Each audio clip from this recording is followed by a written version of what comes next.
A sus Biblias, mis hermanos, que el Señor les bendiga a todos. Vayan a la carta, a la epístola de Judas, para darles una pista y que se pueda encontrar más rápido. Judas está antes de Apocalipsis.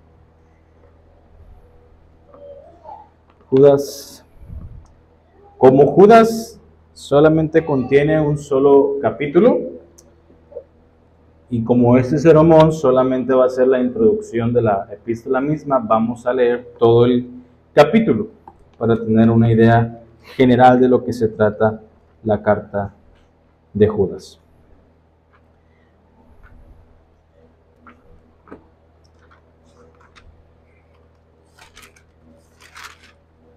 ¿Lo tiene, hermano? Amén. Dice la palabra del Señor.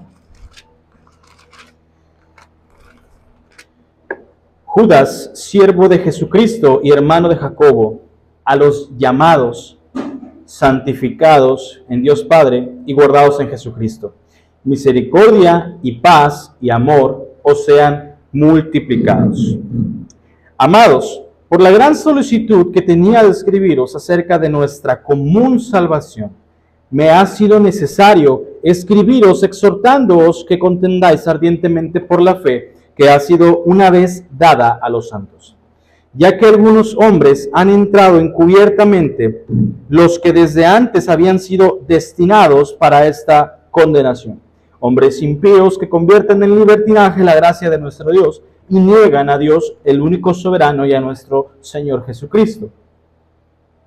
Mas quiero recordaros, ya que una vez lo habéis sabido, que el Señor, habiendo salvado al pueblo, sacándolo de Egipto, después destruyó a los que no creyeron, y a los ángeles que no guardaron su dignidad, sino que abandonaron su propia morada, los ha guardado bajo oscuridad en prisiones eternas y para el juicio del gran día, como Sodoma y Gomorra, y las ciudades vecinas, las cuales, de la misma manera que aquellos, habiendo fornicado e ido en pos de vicios contra la naturaleza, fueron puestas, por ejemplo, sufriendo el castigo del fuego eterno.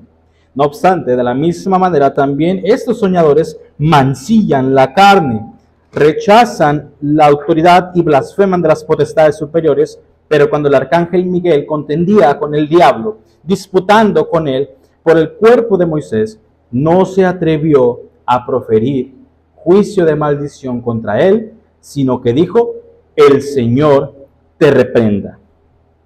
Pero estos blasfemos, de cuantas cosas no conocen y en las que por naturaleza conocen, se corrompen como animales irracionales. ¡Ay de ellos! Porque han seguido el camino de Caín y se lanzaron por lucro en el error de Balaam y perecieron a la contradicción de Coré. Estos son manchas en vuestros ágapes, que comiendo impúdicamente con vosotros se apacientan a sí mismos, nubes sin aguas, llevadas de acá para allá por los vientos, árboles otoñales sin fruto, 2 veces muertos y desarraigados, fieras ondas del mar que espuman su propia vergüenza, estrellas errantes para las cuales está reservada eternamente la oscuridad de las tinieblas. De estos también profetizó Enoc, séptimo desde Adán, diciendo: he aquí, vino el Señor con sus santas decenas de millares, para hacer juicio contra todos, y dejar convictos a todos los impíos de todas sus obras impías que han hecho impíamente, y de todas las cosas duras que los pecadores impíos han hablado contra él. Estos son murmuradores querellosos, que andan según sus propios deseos, cuya boca habla cosas infladas, adulando a las personas para sacar provecho. Pero vosotros, amados, tened memoria de las palabras que antes fueron dichas por los apóstoles de nuestro Señor Jesucristo, los que os decían: en el postrer tiempo habrán burladores que andarán según sus malvados deseos. Estos son los que causan divisiones, los sensuales, que no tienen al Espíritu. Pero vosotros, amados, edificándoos sobre vuestra santísima fe, orando en el Espíritu Santo, conservaos en el amor de Dios, esperando la misericordia de nuestro Señor Jesucristo para vida eterna.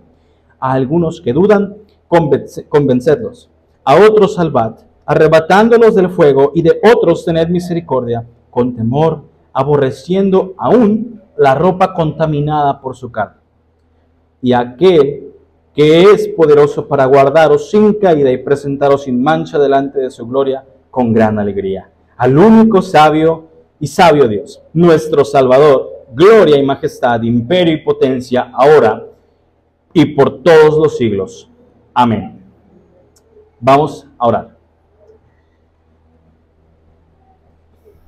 Padre eterno, en este tiempo venimos delante de tu presencia, Señor, como lo exponían nuestros hermanos, en respuesta a lo que tú eres para con nosotros. Te has mostrado misericordioso, enseñándonos por medio de tu palabra que nosotros te debemos reverencia, adoración, alabanza, gloria, servidumbre, Señor.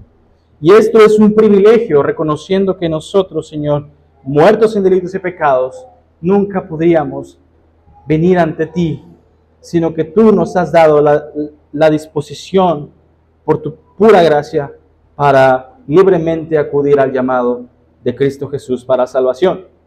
Y en esta tarde, Padre, permítenos aprender de tu palabra para que podamos entender cuál es el objetivo, el propósito de esta carta, cómo fue que impactó en el primer siglo a los hermanos que estaban pasando por diferentes adversidades, y asimismo cómo eso aplica para nosotros en el siglo XXI en la Iglesia Gracia y Verdad de Tijuana.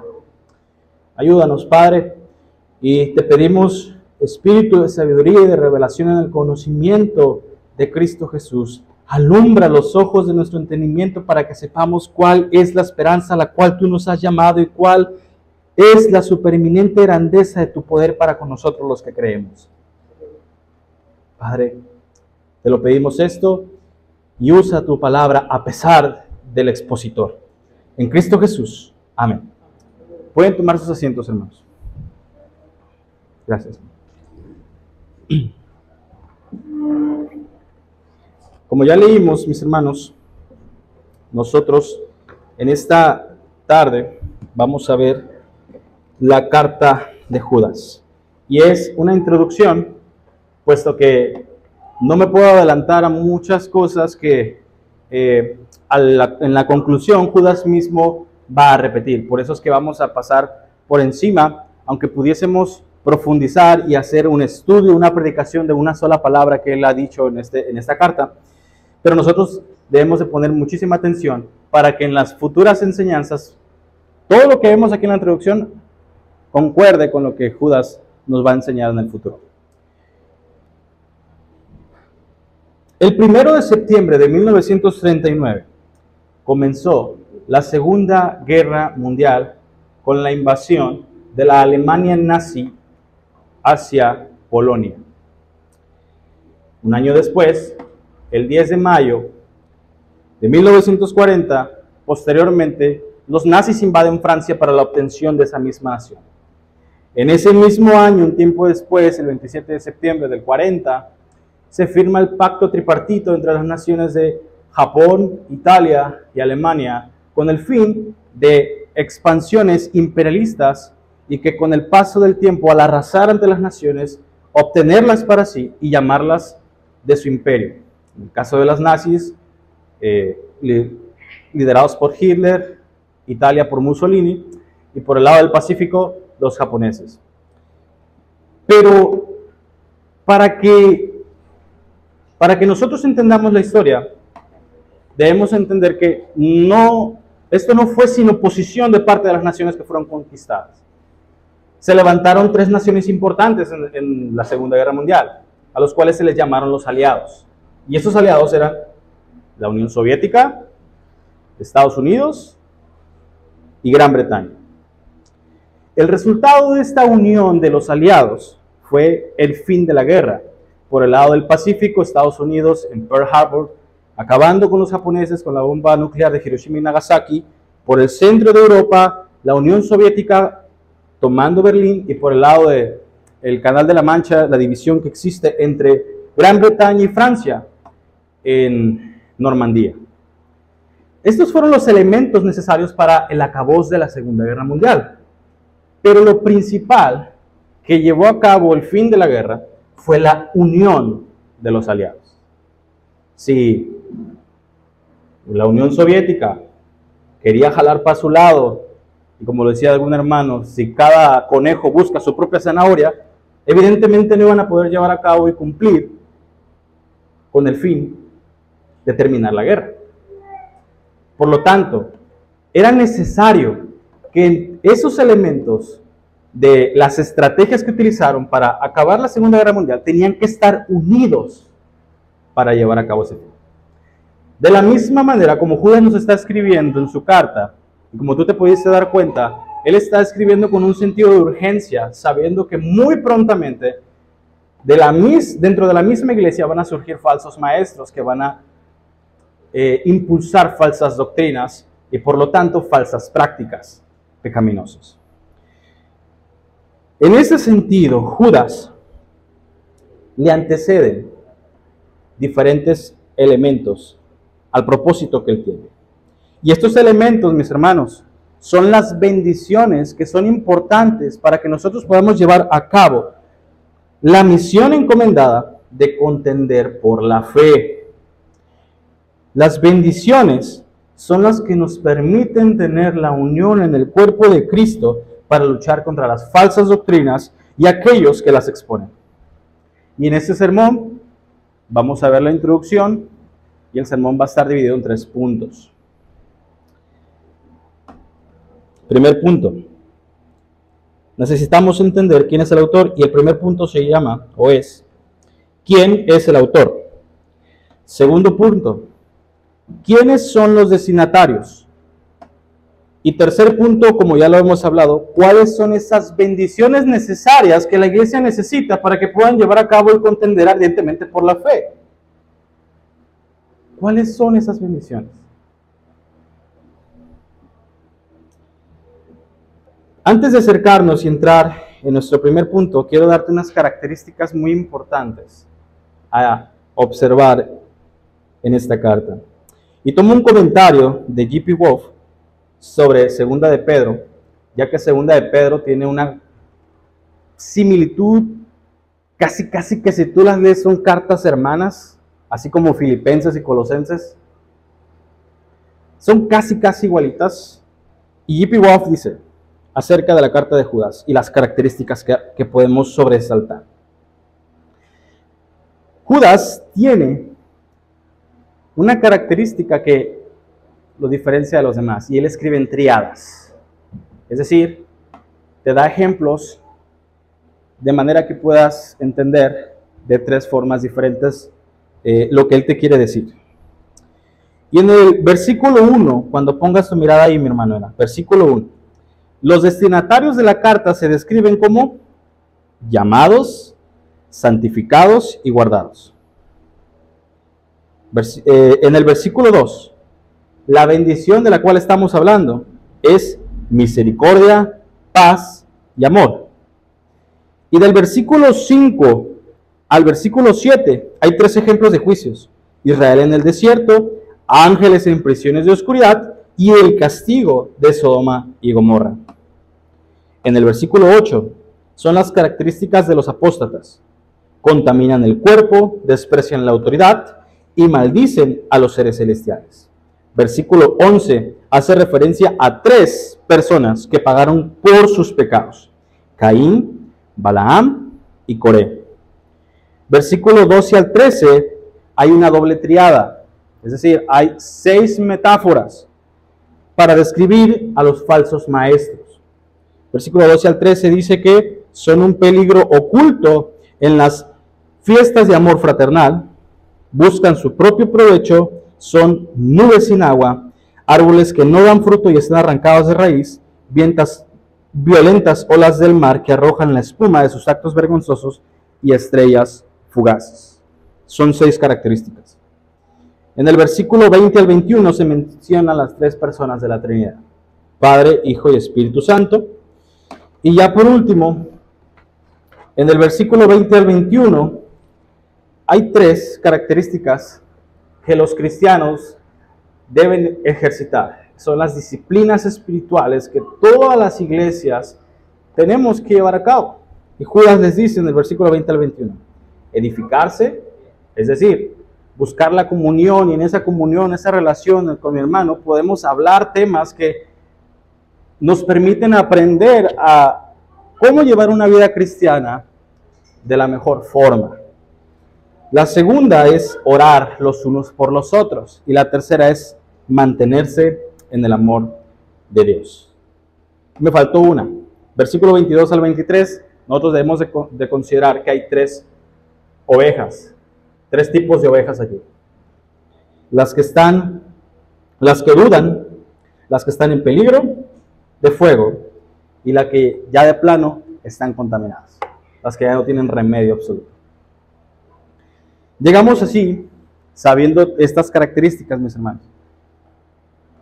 ¿Quién es el autor de esta carta? Primer punto. La carta es, que por su nombre, te puedes dar cuenta, Judas. Judas era un nombre tan común en el siglo I, ya que el nombre se deriva de una de las 12 tribus de Israel, que es Judá, y en su traducción al griego en el griego, se le agrega una letra y cambia su fonética. No es Judá, ahora es Judas.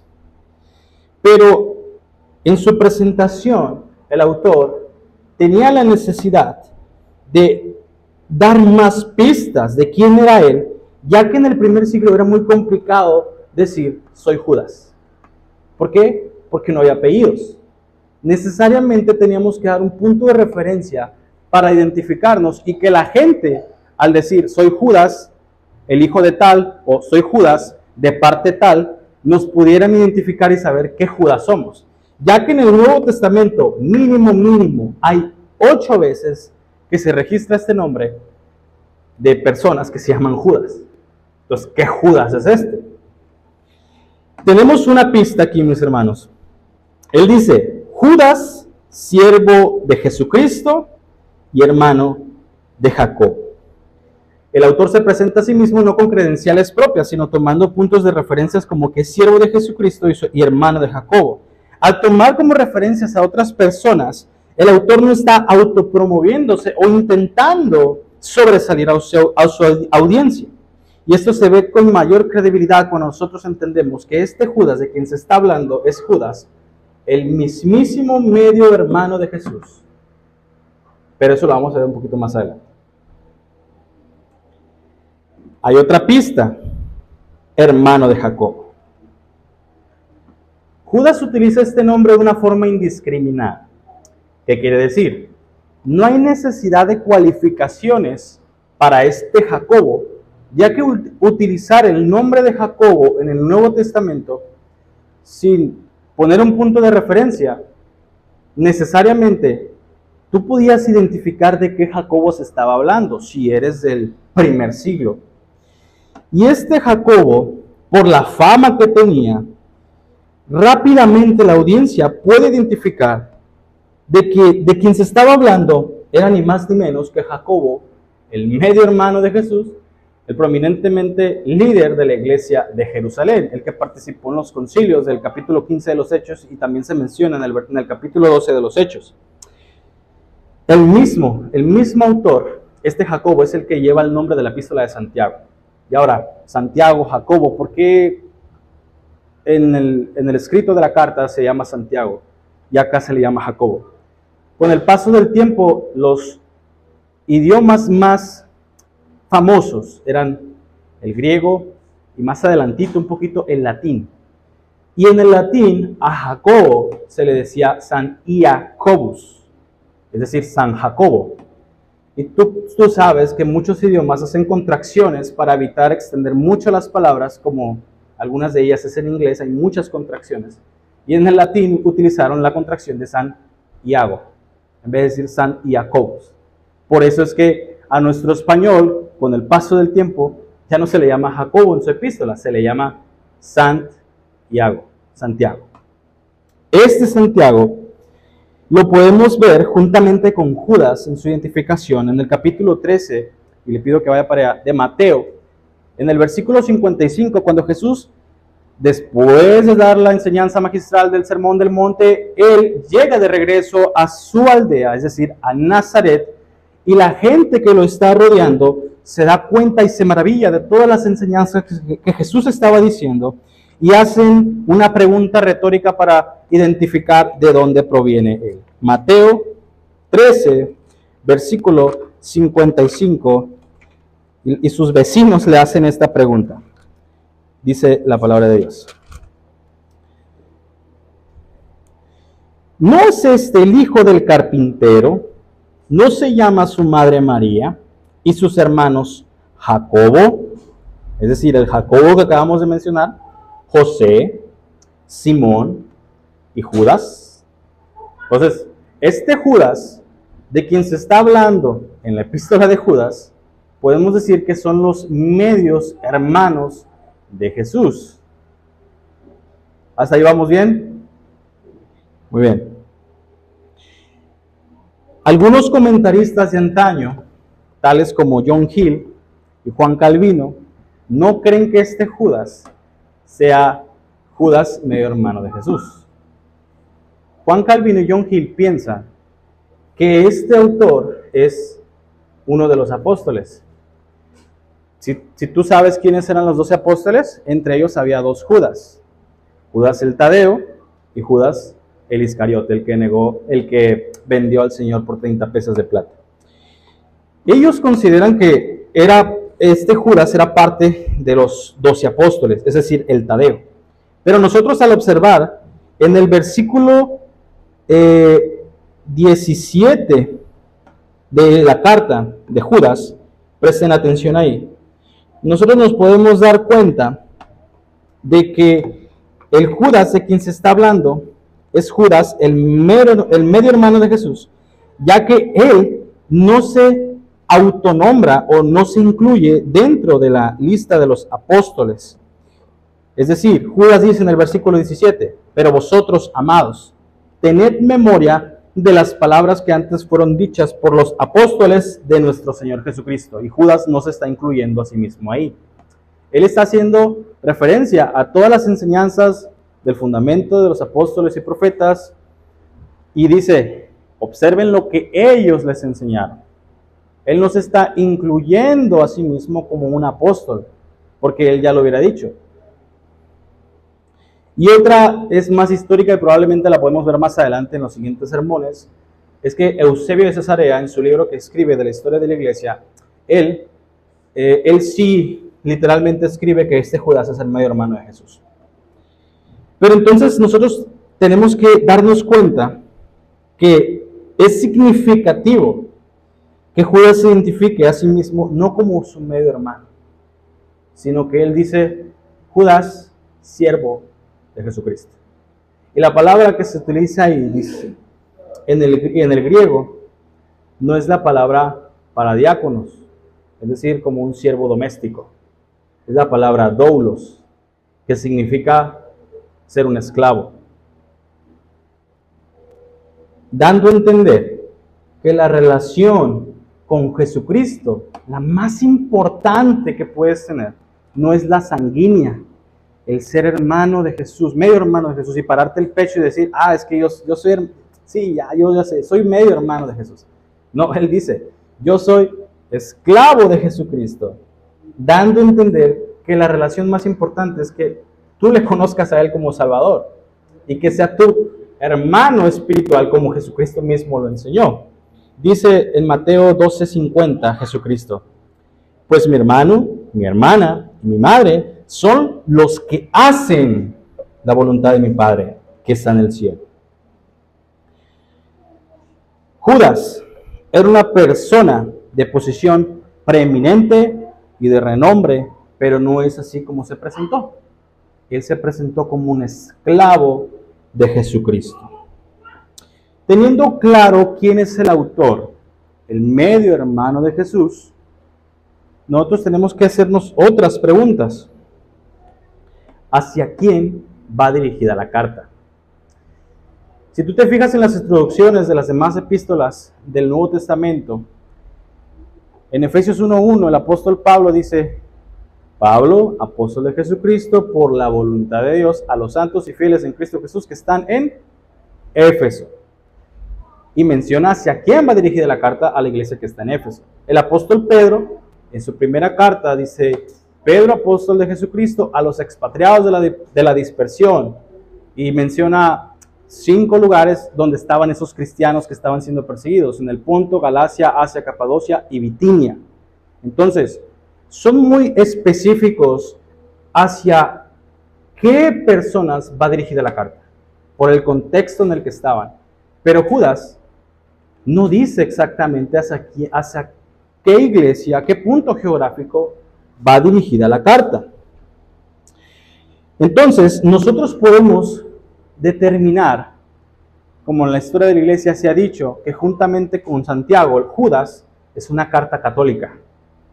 Es decir, no en el estricto sentido de la palabra de lo que significa católico, es decir, universal. No católico romano, porque eso es un oxímoron, es una contradicción de términos decir que católico romano, dices que es universal, pero encierras en Roma. ¿Sí me entienden, no? Entonces, esa es una de las cartas católicas que va para todo aquel cristiano, hijo de Dios, nacido de nuevo, que en el primer siglo le llegaba la carta y la leía. Por las características que Judas menciona, se puede identificar y decir: esta carta es para mí.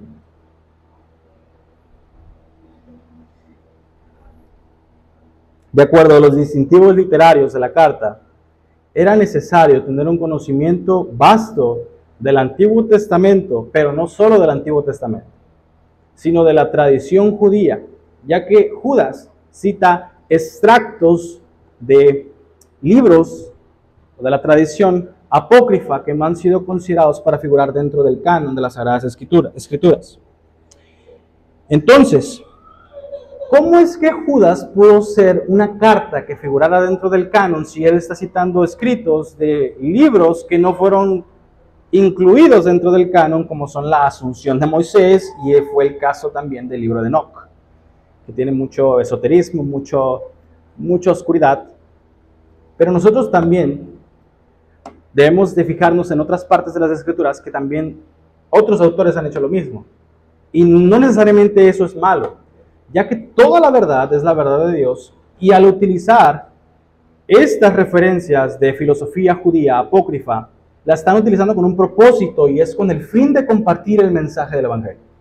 Por ejemplo, si tú te das cuenta y recuerdas a tu memoria, en Éxodo 7, cuando Moisés va a presentarse ante el faraón y Moisés tira su vara, ¿qué pasa? Los otros magos tiran sus varas y se convierten en culebras, pero la vara de Moisés se traga las varas de esos magos. ¿Se menciona ahí los nombres de quiénes eran los magos? No se mencionan, pero el apóstol Pablo sí lo hace, citando no un libro del Antiguo Testamento, sino la tradición judía. Y estos hombres eran Janes y Jambres. Y eso lo podemos encontrar en 2 Timoteo 3, versículo 8. Y otro ejemplo de una cita de un filósofo pagano que dijo una verdad, hablando acerca de: en él somos, nos movemos y existimos. Pablo utiliza esta frase para compartir el mensaje del Evangelio cuando llega a Atenas y ve un chorro de dioses y la idolatría que ellos estaban haciendo, y les comparte el Evangelio utilizando ese punto de referencia que ellos conocían. Entonces Judas cita filosofía apócrifa judía, y por lo tanto un judío que le llegaba la carta podía entender de la Asunción de Moisés y de Primera de Enoc. Ahora, nosotros pues no somos judíos, pero los calificativos que Judas utiliza van mucho más allá de un grupo de personas de una raza étnica como lo era Israel, sino que tiene características que le competen no solamente a ellos. ¿Quiénes son los destinatarios, mis hermanos? Judas dice en el versículo número 1, a los llamados, santificados en Dios Padre, y guardados en Jesucristo. Y esos no son términos que solamente le competen a Israel étnico, sino que esos términos le competen a la iglesia. Y vamos a adentrarnos un poquito acerca del primer término que caracteriza a la persona hacia quien Judas se está dirigiendo, a los llamados. ¿Qué es el llamado? Ese término es un término profundamente teológico y es más complicado de lo que te puedas imaginar. Y de este término, como lo hemos dicho al principio, es un término del cual podemos hacer una clase y podemos hacer una predicación, no más de la palabra a los llamados. Entonces es algo muy complicado, pero es importante que lo entendamos, ya que Judas utiliza esta palabra con el fin de que la persona que recibiera la carta tenía que entender que los llamados son aquellos que han llegado a la salvación por Jesucristo y que han sido predestinados antes de la fundación del mundo. Pablo, en Romanos 8:28, y es un versículo muy conocido por todos, dice: a los que aman a Dios, todas las cosas les ayudan a bien. Esto es, a los que conforme al propósito de Dios han sido llamados. Entonces, este término también lo podemos ver en otras partes de las Escrituras y no solamente en la carta de Judas. Significa que en el llamamiento implica la predestinación de que antes de la fundación del mundo, Dios el Padre escogió a un grupo, a su iglesia, para hacerla santa y sin mancha delante de Él.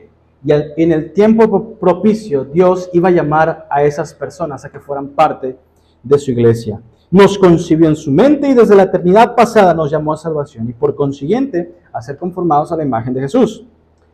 Por lo tanto, la certeza de que nuestro destino final no está basada en nuestro grado de obediencia, aunque le debemos obediencia total a Dios, la garantía viene de Dios mismo, quien llama a aquellos que Él ha predestinado antes de la fundación del mundo.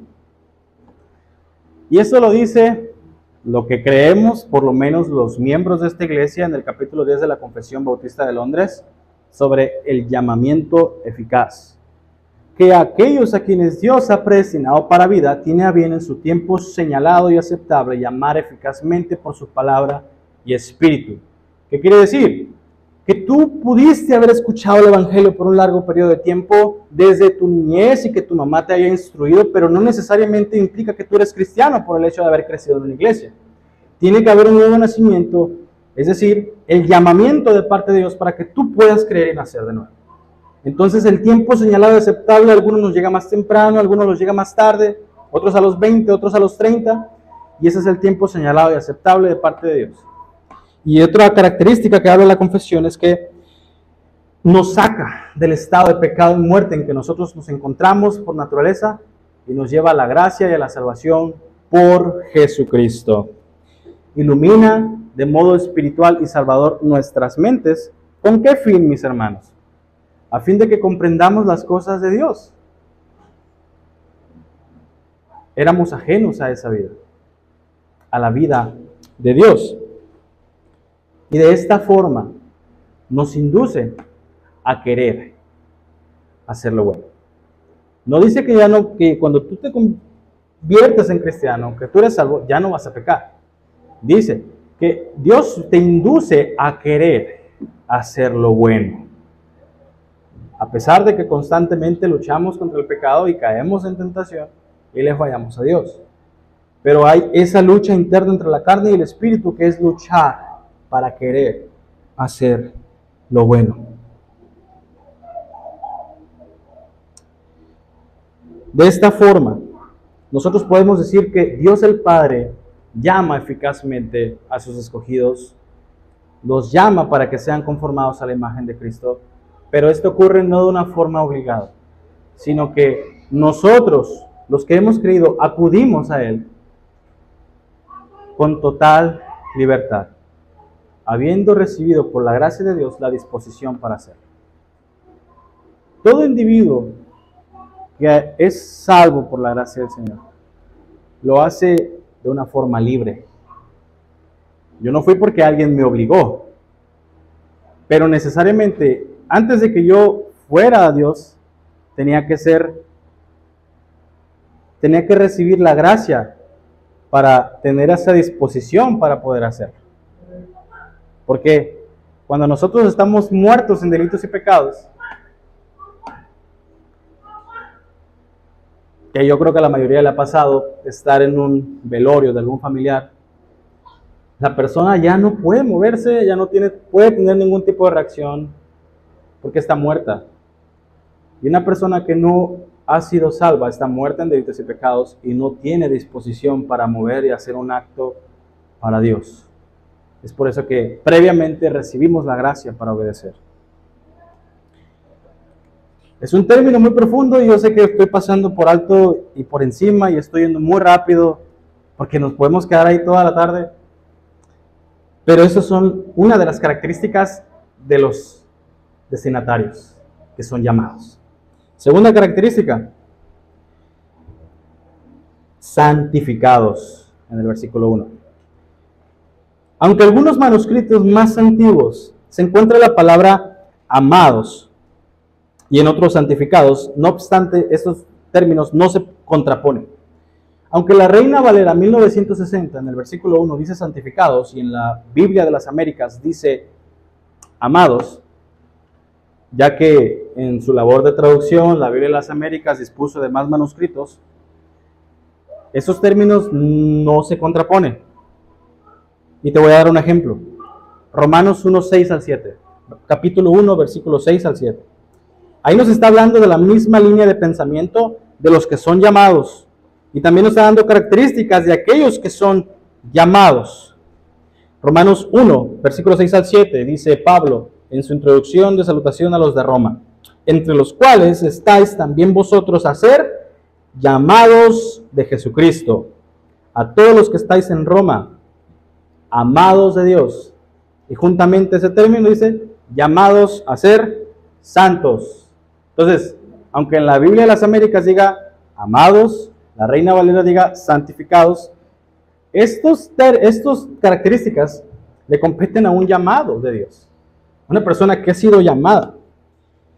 Entonces, vamos a anclarnos en la versión que nosotros tenemos por excelencia, la Reina Valera, sobre los amados.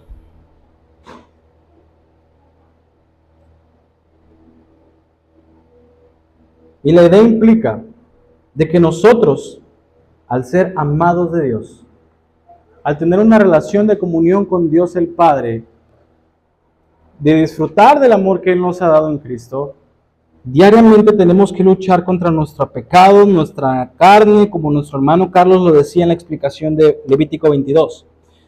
No podemos vivir una vida antagónica a lo que nosotros hemos recibido y lo que se nos ha dicho. Que Dios ama a los que son sus escogidos, a los que son sus hijos, y por lo tanto nosotros tenemos que andar en amor. Debemos demostrar de manera externa lo que ese amor internamente ha hecho en nuestras vidas. No debemos de ver a Dios como un Dios severo que está muy pronto y presto para castigar en el momento en el que te equivocas. Debemos de ver a Dios como un Dios que tiene amor y que tiene complacencia en su hijo, en sus hijos, no por virtud tuya, sino por virtud de Cristo Jesús, que Él obedeció perfectamente a su Padre, y si tú crees en Él, Dios el Padre te ve de la misma forma como ve a Jesucristo. Y esta es una característica, amados.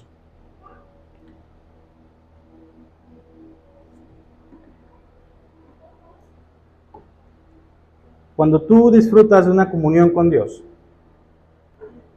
eso le precede, como ya lo hemos dicho, que Dios el Padre te escogió. Y cuando Dios el Padre te escogió antes de la fundación del mundo, te escogió para que fueras unido a Cristo. Lo que quiere decir que estás íntima, profunda y estrechamente relacionado con Cristo, de tal manera que caminas como Jesucristo. modelas a Jesucristo. Y eso es causa de la unión con Cristo. Ya no vivo yo, sino que Cristo vive en mí, lo que ahora lo vivo en la carne, lo vivo en la fe del Hijo de Dios, el cual murió y se entregó a sí mismo por mí. Esa unión con Cristo produce una comunión con Dios. Sin unión no hay comunión, pero necesariamente la unión va a traer comunión.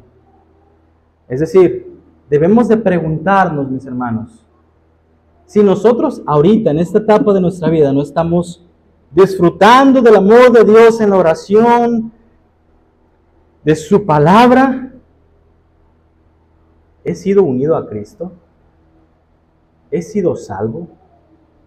Si simplemente puedo obviar lo que se me dice domingo tras domingo en las predicaciones y no tomarlo en cuenta para ponerlo en práctica en mi vida diaria de comunión con Dios y deleitarme en Él, en amor, tengo que preguntarme si verdaderamente he nacido de nuevo. A los llamados, amados en Dios Padre y santificados.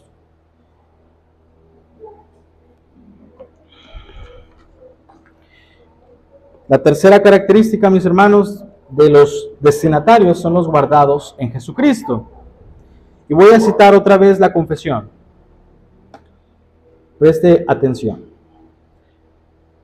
Aquellos a quienes Dios ha aceptado en el amado, ha llamado eficazmente y santificado por su Espíritu, y a quienes ha dado la preciosa fe de sus escogidos, no pueden caer ni total ni definitivamente del estado de gracia, sino que ciertamente perseverarán en él hasta el fin y serán salvos por toda la eternidad, puesto que los dones y el llamamiento de Dios son irrevocables, por lo que Él continúa engendrando y nutriendo en ellos la fe, el arrepentimiento, el amor, el gozo, la esperanza y todas las virtudes del Espíritu para inmortalidad.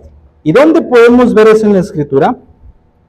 Juan 10, versículo 28 al 29, diciendo Jesucristo, una de las cosas que le pertenecen a los que son salvos. Jesucristo les dice, mis ovejas oyen mi voz, y yo las conozco, y me siguen, y yo les doy vida eterna, y no perecerán jamás, y nadie las arrebatará de mi mano. Es decir, ser guardados en Jesucristo implica que no podemos caer del estado de gracia en el que estamos, sino que necesariamente vamos a perseverar hasta el fin. ¿Por qué? Porque Jesucristo lo dijo. Mi Padre que me las dio es mayor que todos y nadie, ni lo alto, ni lo profundo, ni lo porvenir, ni el pecado, ni nuestra propia maldad las puede arrebatar de mi mano, de la mano de mi Padre. Porque son guardados en Jesucristo. La confesión continúa diciendo, y aunque surjan y les azoten muchas tormentas e inundaciones, nunca podrán arrancarles del fundamento a que por la fe estamos aferrados, a pesar de que por medio de su incredulidad y las tentaciones de Satanás, la visión perceptible de la luz y el amor de Dios puede parecer sombría, puede oscurecerse por un tiempo, como Pablo les dice a los corintios, pero temo que como Satanás con su astucia engañó a Eva, sus sentidos sean desviados de la sincera devoción a Cristo. Día tras día. Si eres cristiano, no te va a dejar en paz. Porque aquel que no es cristiano puede vivir libremente, caminar en su pecado y no sentir ningún tipo de remordimiento porque el diablo no está interesado en él. Pero aquellos que se dedican a vivir una vida en obediencia, en santidad, amados por Dios, llamados por Dios, su pecado, su carne, Satanás va a estar constantemente hostigándolos para que la luz de Dios parece como una sombra y parece como oscura. Es por eso que muchas veces no encontramos el gozo en orar, en leer, en la comunión con los hermanos. ¿Por qué? Porque nuestra visión de Dios, de la luz y de su amor, está demasiado oscura por causa de nuestra propia negligencia y pecado. Pero tenemos una esperanza a pesar de nosotros mismos. que aquellos que son guardados, llamados eficazmente, santificados, tenemos la esperanza de ser preservados hasta el fin, guardados en Jesucristo, por la promesa en Filipenses 1:6. Pablo dice que está persuadido de que Él comenzó la buena obra en ti, Él la va a perfeccionar hasta el día que Jesucristo venga. Y eso no depende de ti, aunque nosotros nos debemos a Él en totalidad. Nosotros por nuestra obediencia no podemos aumentar el amor de Dios para con nosotros, pero tampoco en nuestra desobediencia podemos disminuir el amor de Dios para con nosotros.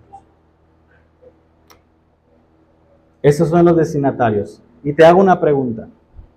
¿Te identificas con estas características? ¿Has sido llamado por Dios? ¿Amado por Dios? ¿Santificado?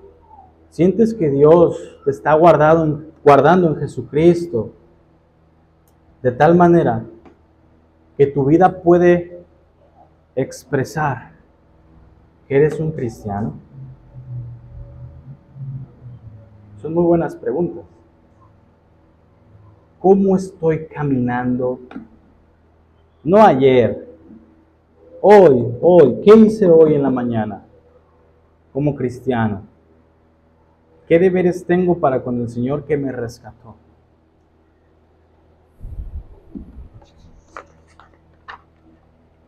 Y así llegamos al tercer punto.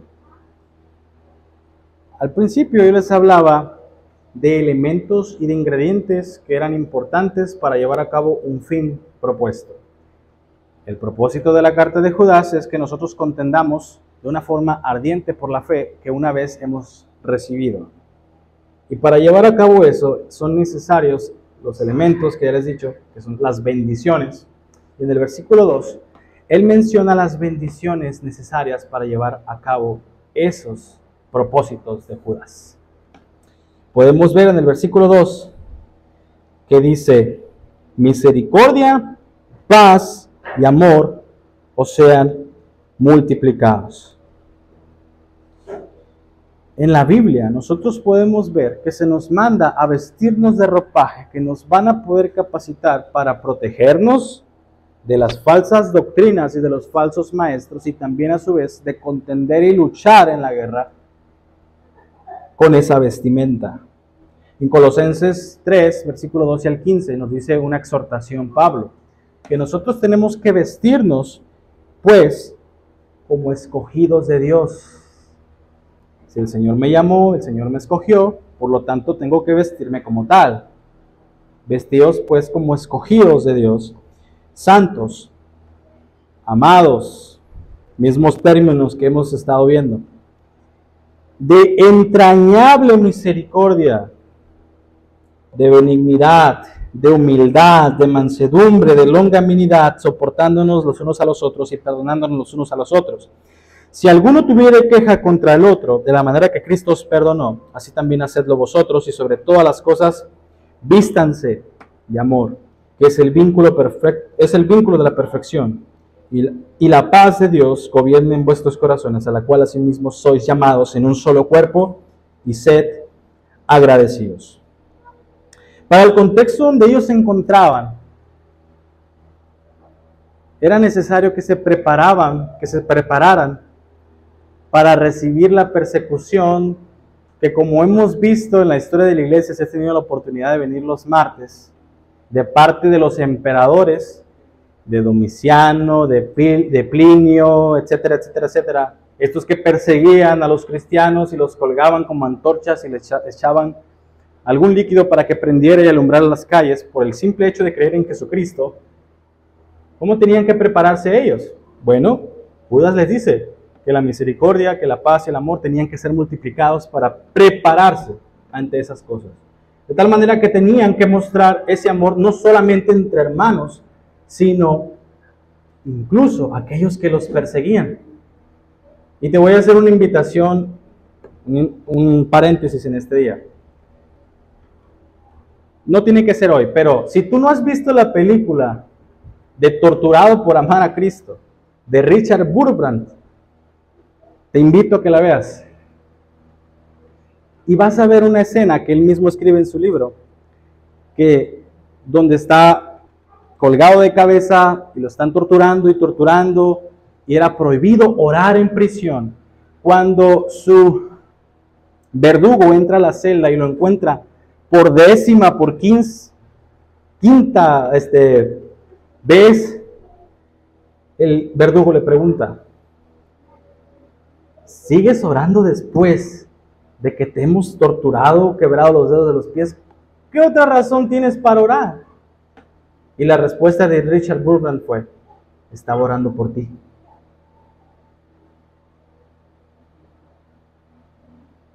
¿Cómo era posible eso? El que le quebró las costillas, le quebró los dedos de los pies, de tal manera que ya no pudo caminar de la misma forma. Y Richard Burbrand le contestó: estaba orando por ti. Y los cristianos del primer siglo tenían que apoderarse de esa misericordia, tenían que apoderarse de esa paz y de ese amor, para que así mismo pudieran mostrar en esas persecuciones, en esas adversidades, lo que habían recibido de parte de Dios. El deseo de Judas es que, al desearles misericordia, es que ellos tengan paz en medio de las adversidades. Esa misma paz que Jesucristo nos prometió en circunstancias adversas, y que esa paz no dependía de esas circunstancias que rodeaban a los creyentes. Mi paz les dejo, mi paz les doy, yo no se las doy como el mundo se las da. Juan 14, 27. Y cuando nosotros entendamos que todo lo que ocurre en nuestra vida es por pura misericordia de Dios, vas a poder enfrentar con paz las adversidades. El hecho de que puedo estar aquí de pie, el hecho de que puedo levantar mi voz, es una misericordia de Dios.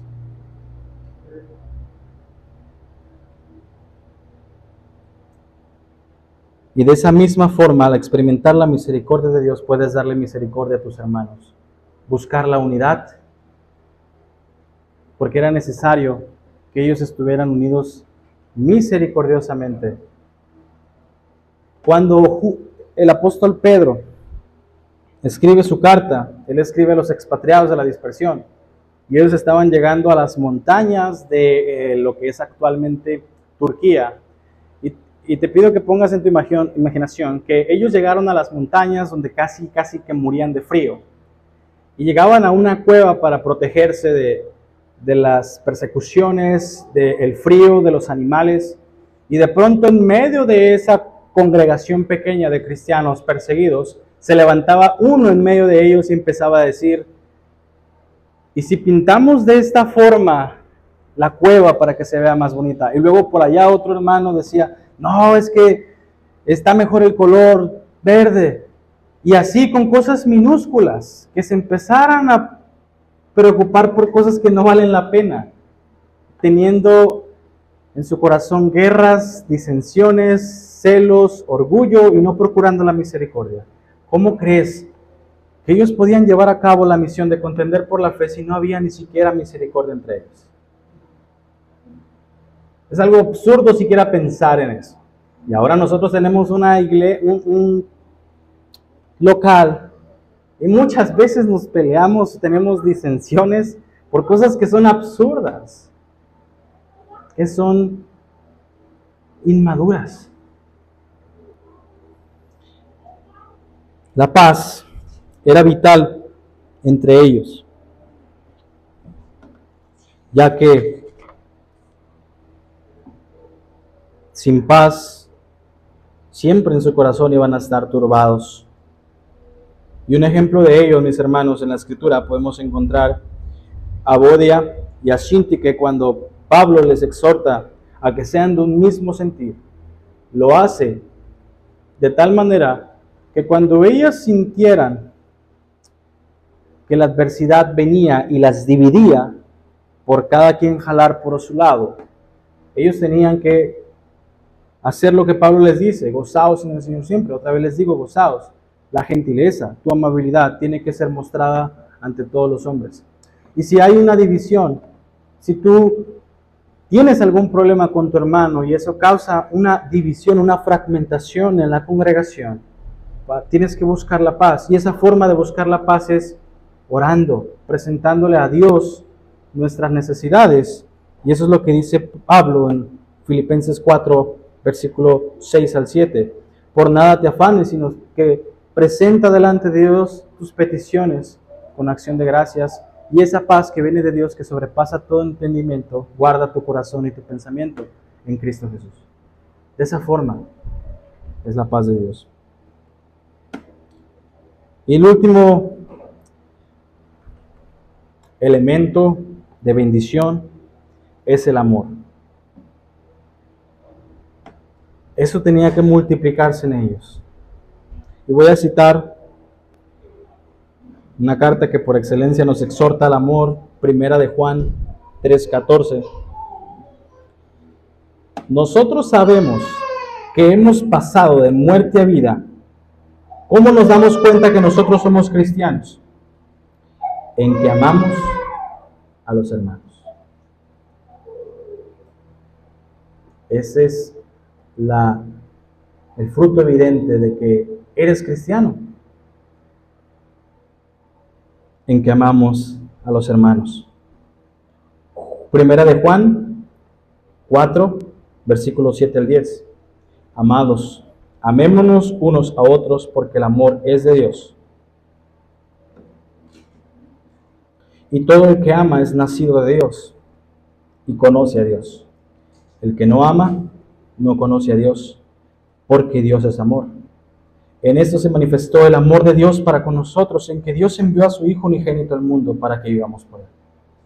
En esto consiste el amor, no en que nosotros hayamos amado a Dios, sino en que Él nos amó a nosotros y envió a su Hijo en propiciación por nuestros pecados. Estas características son antónimos del falso creyente y del falso maestro.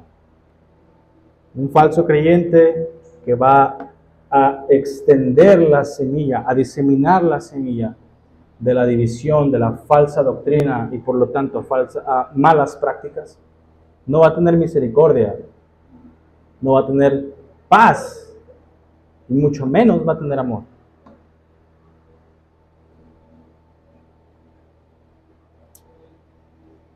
¿Cómo podemos concluir, mis hermanos? En este tipo de ejemplos, Judas ya de entrada nos mostró humildad. Al no referirse a sí mismo como medio hermano de Jesús, sino que se llamó a sí mismo esclavo.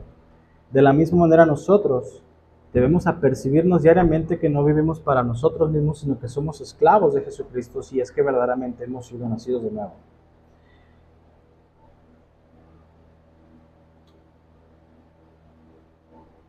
Son las características de un cristiano que dice ser escogido, llamado, santificado, amado, guardado por Jesucristo y que por lo tanto debe vivir en consonancia a esto. Sin este tipo de frutos, nosotros, de la misma manera con un árbol de frutas, al verlo de lejos no podemos identificar sin el fruto de qué tipo de árbol es. Si un cristiano no está dando este tipo de frutos, ¿qué es lo que podemos deducir? Un árbol de manzanas tiene que dar manzanas y un cristiano tiene que vivir conforme a la imagen de Jesucristo, mostrando de la misma manera los frutos de Jesucristo.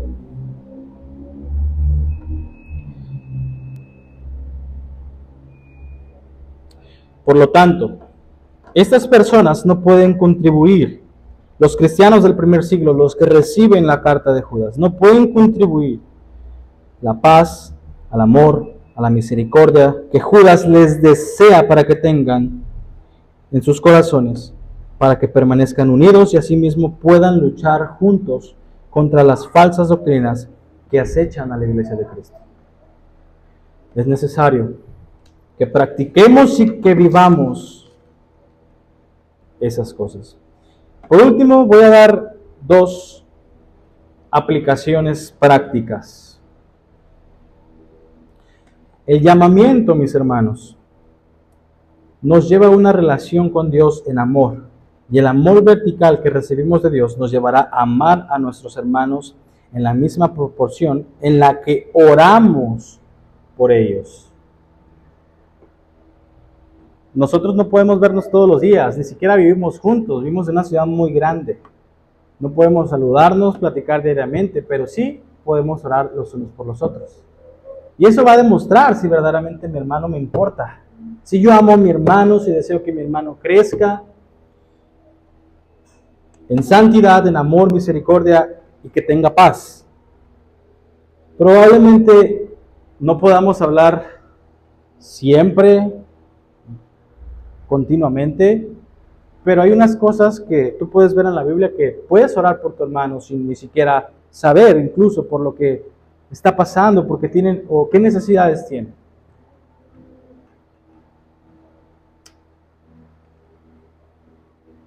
Y una de ellas es sabiduría, conocimiento de Dios, que crezca en el amor de Dios, que pueda luchar contra las falsas enseñanzas en esta ciudad. Y son cosas que todos necesitamos. ¿Cuánto podemos orar por nuestros hermanos el día de hoy? Yo estoy seguro que si nosotros volvemos a leer la Constitución que nos define cómo debemos actuar, te vas a dar cuenta que no estamos haciendo ni la más mínima cosa de lo que en la Constitución de la Iglesia Bautista Reformada, Gracia y Verdad, se nos pide. Porque ahí se nos demanda diariamente orar los unos por los otros. Y si nosotros nos comprometimos a ello, estando al frente de la iglesia y haciendo ese compromiso, estamos pecando delante de Dios. Debemos orar los unos por los otros para contribuir a la unidad y con esos elementos, las bendiciones que nos desea Judas, luchar juntamente por la fe. Primera aplicación, ora por tu hermano. Segunda, no se trata solamente de hacer y de hacer cosas. Tienes que enfocar tu mente y tu corazón en ser semejante a Cristo. Romanos 13:14, sino vestíos del Señor Jesucristo y no hagáis caso a los deseos de la carne. ¿Qué cosas de las bendiciones que Judas desea para la iglesia que exaltan el carácter de Jesús necesito imitar? La misericordia, el amor con mi prójimo. Jesús, amoroso, misericordioso, nos brinda de su paz. ¿En qué cosas yo estoy fallando en imitar el carácter de Cristo para serlo de esa misma manera con mi hermano? Te conviertes, como lo decía Javi en la mañana, muy propicia la enseñanza, gracias a Dios, acerca de la adoración. Te conviertes comúnmente en lo que adoras. Si no pasamos tiempo a solas en relación con Dios, con Jesucristo, no vas a mostrar a Cristo. Vas a mostrar todo tu pecado, pero Cristo no.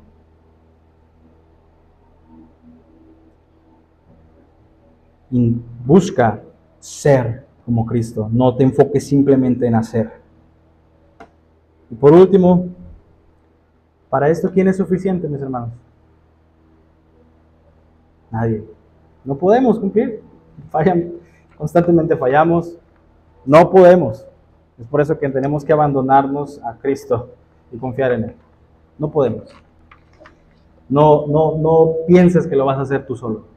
no vas a cumplir si no confías en Cristo, si no te abandonas a Él. Confía únicamente en Él. Vamos a orar.